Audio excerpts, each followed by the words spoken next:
Hello, boys and girls. Thank you for joining us for our calendar and math time today.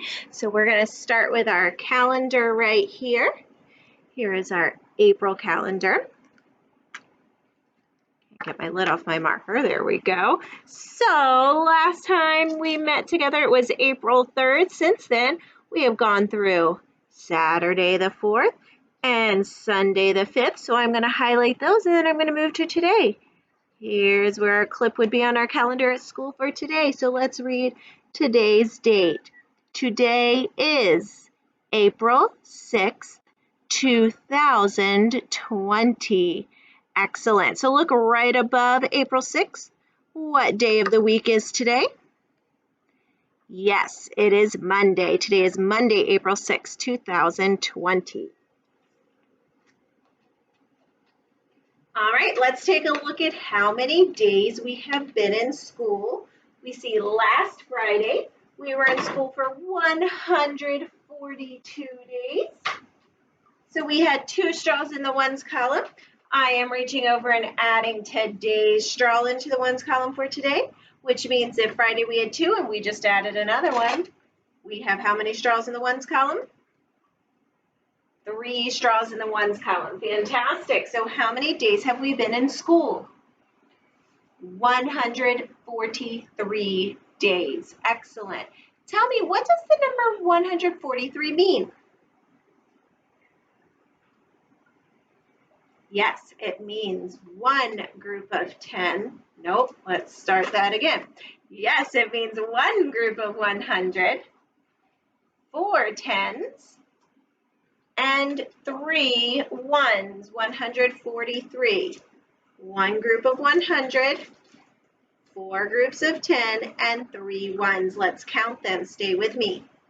100, 110, 120, 130, 140, 141, 142, 143. Excellent. So how do we make the number 143 with our base 10 blocks? Yes, one group of 100, 4 sticks of 10, and 3 ones.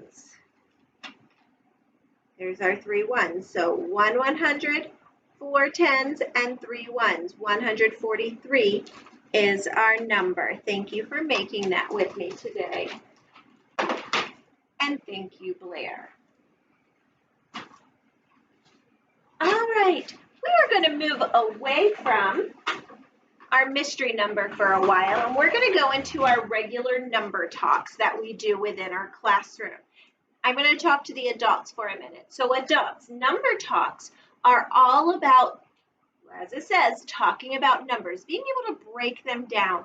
What are the parts of the numbers? And then being able to discuss those numbers in some different ways. And the ways that we are going to discuss them this week is a follow-up to last week's lessons. We're going to discuss them in what number may be greater than or less than and how they know.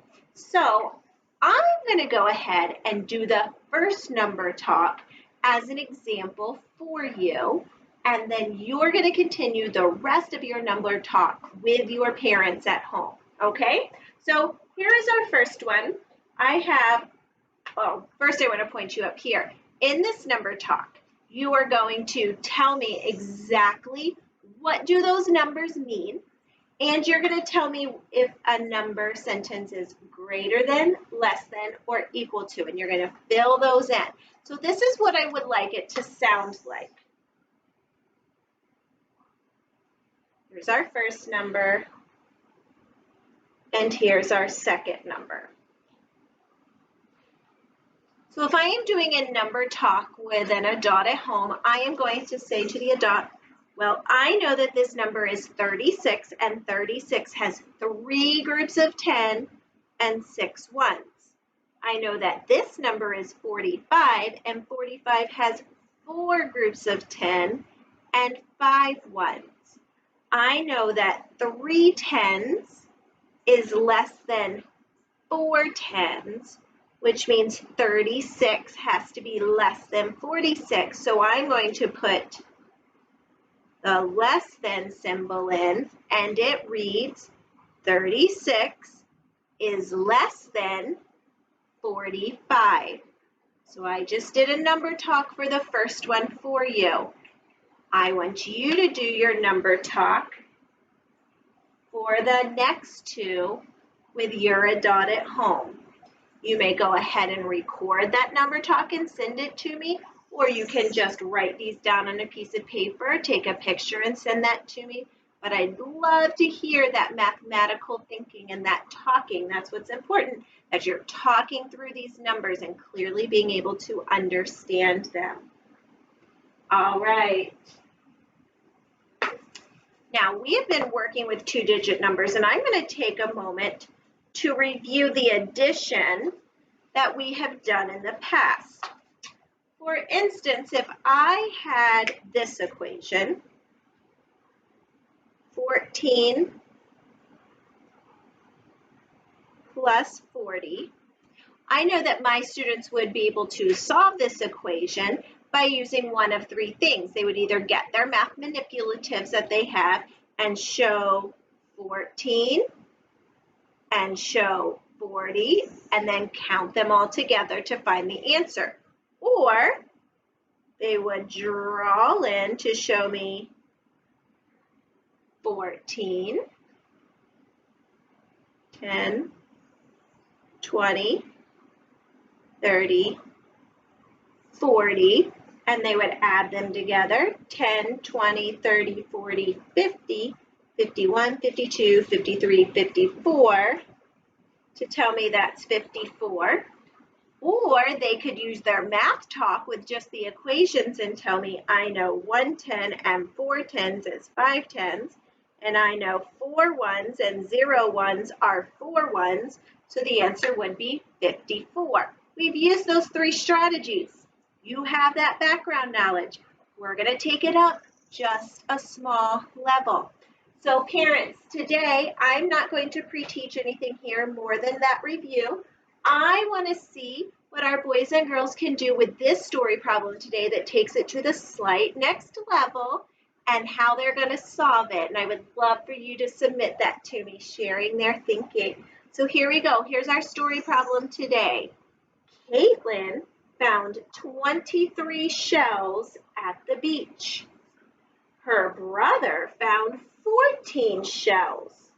How many did they find all together? And prove it. That's where that mathematical thinking comes in with the manipulatives or the picture or proving your thinking by explaining it the way Mrs. Jarvis just did.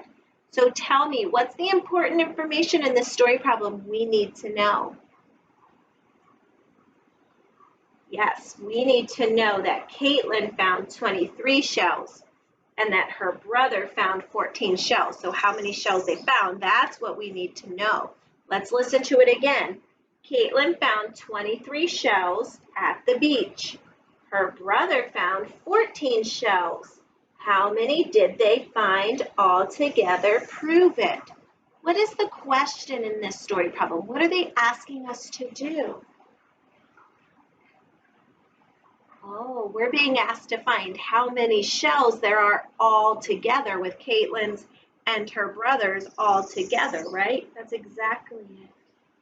And we're also being asked to prove it so that we can explain our thinking to someone else. Okay, third reading. After this reading, I want you making a plan in your head. Don't start moving yet. Make the plan. Talk the plan to me. Then I'll let you go get started. Here we go. Caitlin found 23 shells at the beach. Her brother found 14 shells. How many did they find all together? Prove it. Think about your plan, please.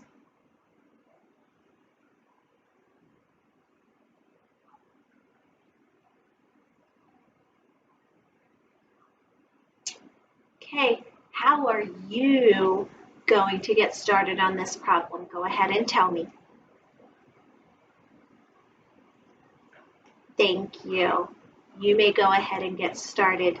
Parents, I'm not going to give you a game quite yet. I'm going to move into that tomorrow, but I want to see what I'm going to receive from the students first today, and then I'll work on tomorrow's lesson to be able to decide where we're going to go from there, and I'll introduce the game at that point in time.